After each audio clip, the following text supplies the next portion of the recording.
because what happens with these fires is to make sure that the housing in the area don't burn. The bulldozers get up there and plow fire breaks, but and that's great, saves some homes from burning. But these fire breaks are subject to erosion and allow invasive weeds to get in there, and so we went up there to smooth them out and prevent the erosion. But it's a very interesting place. Lots of these sandstone rock outcrops that are pretty neat.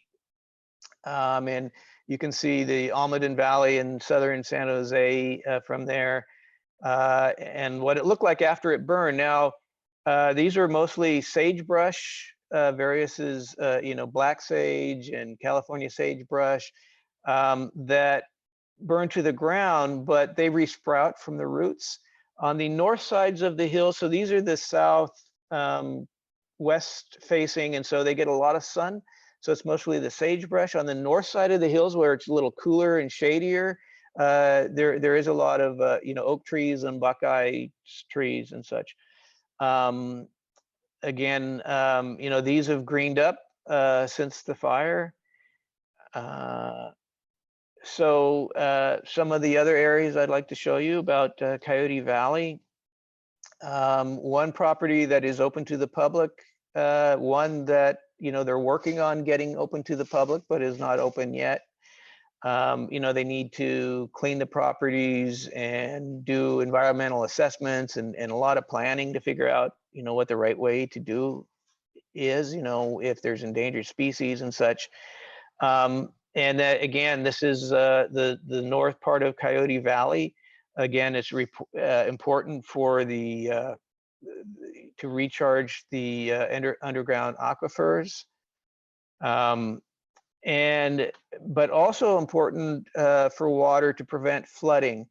So, when the city of San Jose flooded in 2017, due to Coyote Creek here on the eastern side, they decided, you know what, it really would have been better to flood those agricultural lands instead of the developed downtown.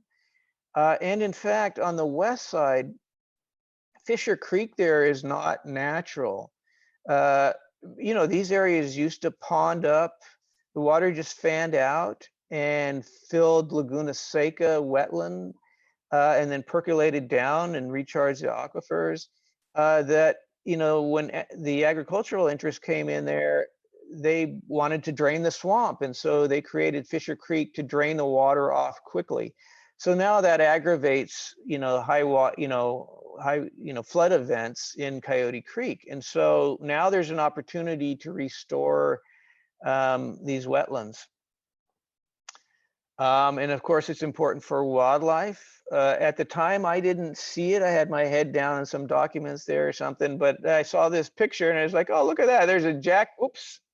I don't know if you can see this jackrabbit over here. But so, of course, these areas are important for wildlife.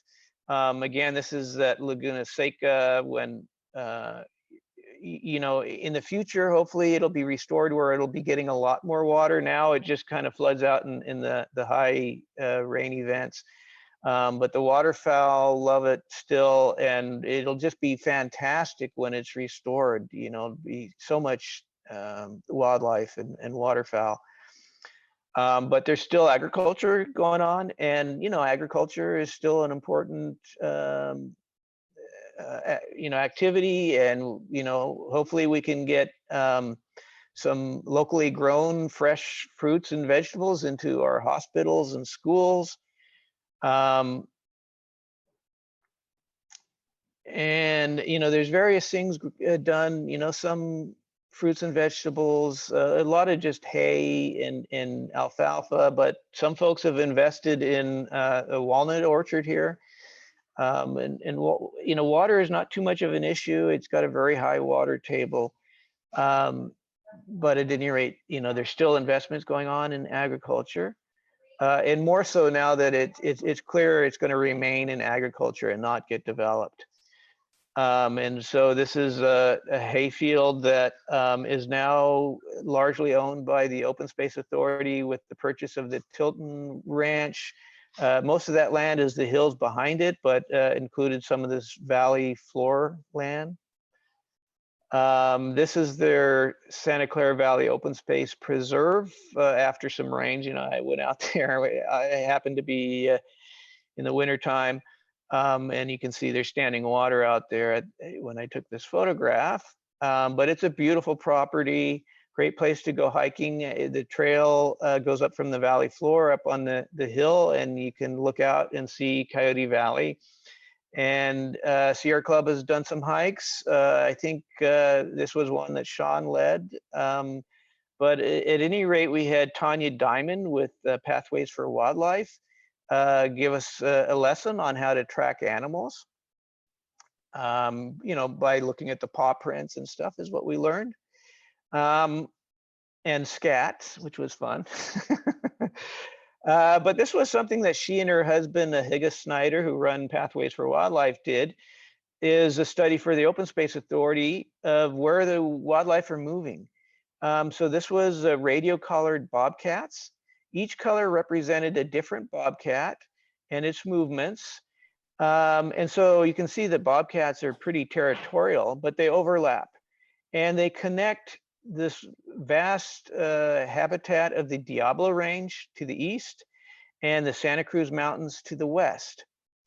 Of course, it's still pretty difficult, but that's another reason why Coyote Valley, ranked high for conservation is it's really, the last chance to keep these large habitats connected, which is important for things like mountain lions that need a lot of territory. They're showing signs of inbreeding in the Santa Cruz Mountains. But so we want to keep them connected to the mountain lions in the Diablo Range. And so part of their study was looking at the roadkill. You can see Monterey Highway is a big problem. Okay, so the Open Space Authority is suggesting, we put in some more culverts. That's typically roads may have a culvert where water needs to run underneath. So it's basically a tunnel underneath the road. But they could be enhanced and added to better allow movement of wildlife. They did a little bit of planning of like an overcross for wildlife, but that's pretty expensive to do it that way. The culverts are a cheaper way to go, but it's a possibility. So the neighboring hillsides, in that Diablo Range is Coyote Ridge. It's important because of those serpentine soils.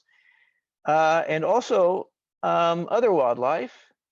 What you're looking at here are tule elk that almost went extinct. I mentioned they were thought to be extinct when the gold miners ate them all.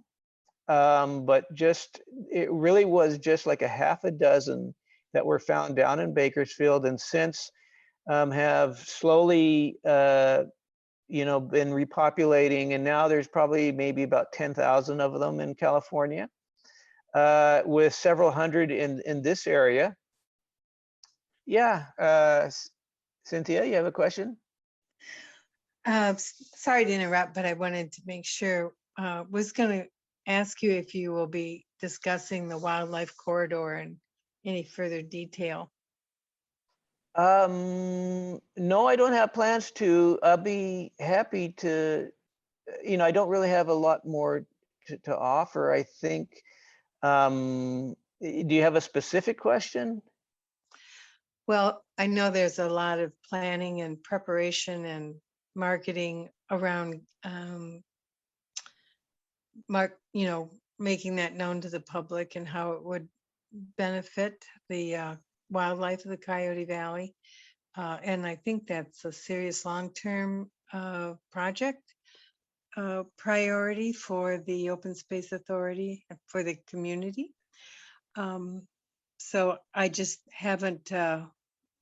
Yeah, well, I think but I don't know what the status is of it right now. Right. Well, it's in planning. Actually, I should probably mention that the Open Space Authority is going to have, basically like a master planning process for Coyote Valley to get stakeholders on board with a vision for what to do with Coyote Valley, because there's agriculture, there's restoration opportunities, there's opportunity for studying carbon sequestration practices and lots of things. And no doubt there'll be more study and discussions and planning about the wildlife corridors, and particularly in Coyote Valley. There is plan to have high-speed rail go down Monterey Highway.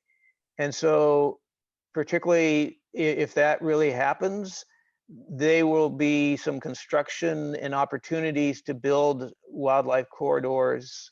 And certainly planning is, it's ongoing.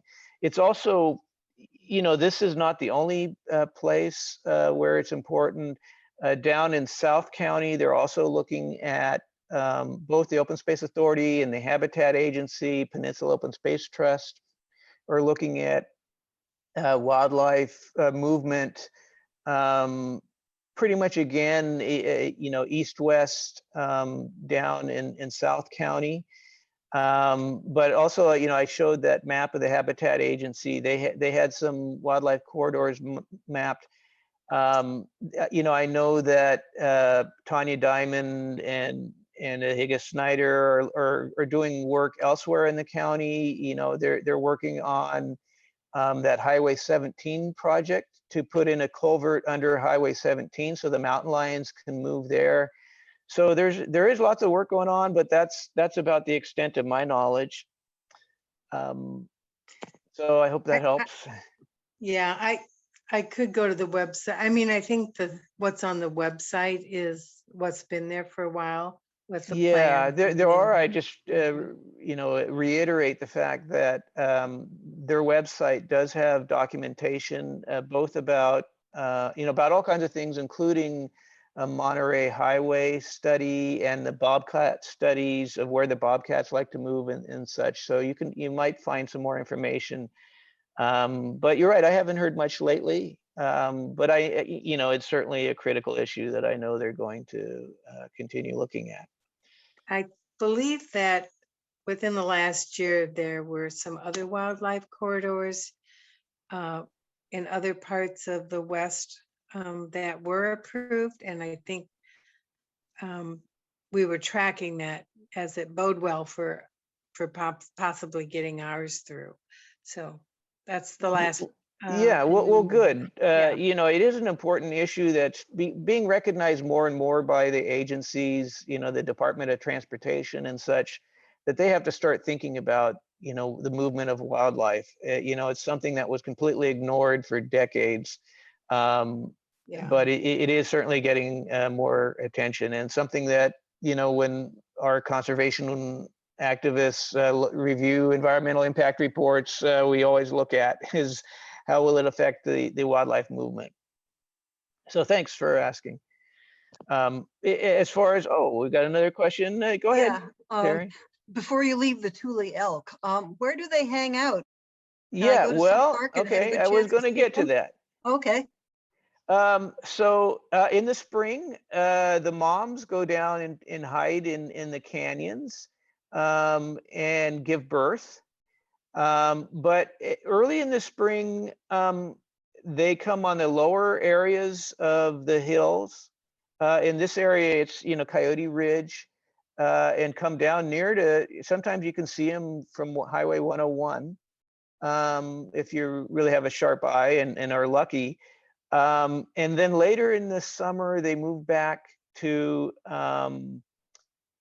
this San Felipe Ranch. So you see, I've got Coyote Ridge circled. They will move back towards the San Felipe Ranch. And I want to point out that, that was a Hewlett and Packard ranch, or is.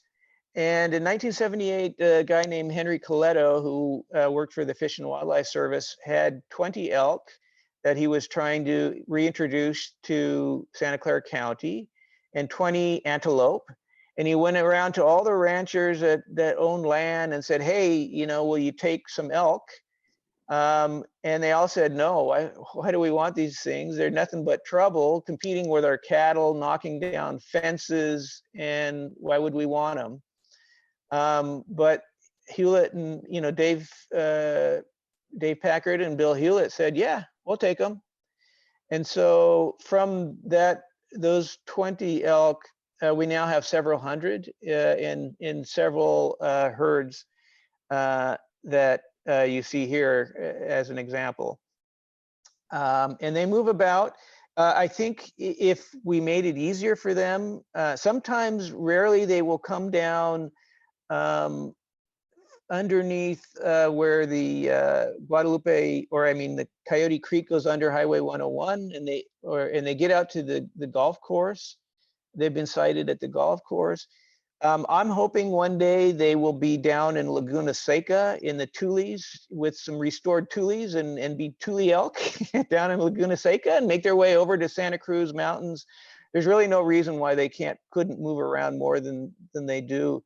But if you get up on Coyote Ridge and you can, particularly the open space, it's kind of a long story. It's not open to the public yet. It probably will be in a year or two.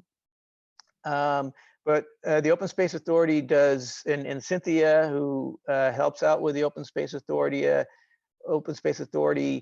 will do tours. And last year, they did what they called open access weekends, where they would allow people to come up and hike it on weekends.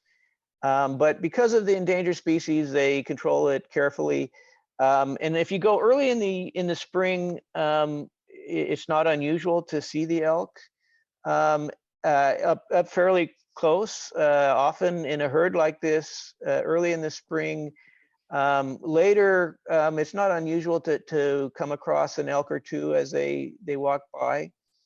But often, you know, as you have more people there, and you know, as the grasses brown in the lower elevations, they move up, I think, back to the San Felipe Ranch. But if you've got binoculars, you can see them. You know, with your naked eye, you see like these little white buffy spots, and you put in some binoculars, and then you can see, oh, that's an elk. And hopefully there'll be more and more of them, and easier for us to see them. But again, you know, the reason why the Coyote Ridge is so important is this mineral serpentinite, because it has very low nitrogen, which plants like, and other metals that plants generally don't like so much. And so they resist the plants that didn't evolve in them. You know, so our native plants are still there that evolved in that environment. But those grasslands, not so, you know, the European grasses, not so much. So we still have a lot of native habitat. So if you go and see these areas where there's lots of serpentine, you see the kind of bluish, greenish rocks, you tend to have lots of wildflowers. And so, you know, this is all native wildflowers. Hey, Gary, go ahead. You're muted. You want to ask a question, or was that accident? No, I do want to ask a question. You use the term serpentine soils. Yes. Can you? Yeah. Okay. Well, it's heavy. It's got a lot of the serpentinite mineral. You know, the rock breaks down and becomes more of a soil. Other soils are more sandstone based. You know, a lot of our clays are kind of sandstone based, or you know, and more fertile with more nitrogen. These soils that have lots of serpentine in them tend not to have much nitrogen. So you know, plants don't really like it, right? We fertilize with nitrogen. Now, it is an issue with a Coyote Ridge is subject to pollution fertilizing it. So Stu Weiss, who's been studying these bay checker spot butterflies since he was a student at Stanford doing his PhD, discovered that you know, our smog is actually fertilizing these serpentine soils and allowing the invasive grasses to come in more. And so, you know, it's his feeling that the cattle are important to help fight the grasses. And I believe him. I think he's a very smart guy. And if you ever get a chance to listen to him, he's a great speaker, fun to listen to, good sense of humor, and just is a real scientist, a great knowledge, really knows his butterflies. So it's just a, you know, beautiful spot with lots of wildflowers. This is not a spectacular flower, but this is the primary host of that that butterfly. It's called the dwarf plantain, and you can see it's a tiny little thing, and so it often gets crowded out by the European grasses. And so, you know, once was widespread. Now it tends to be just found in the serpentine soils. It's not endemic. It doesn't to the serpentine. It doesn't have to grow in serpentine, but it's just the fact that there aren't so many grasses that outcompete it. So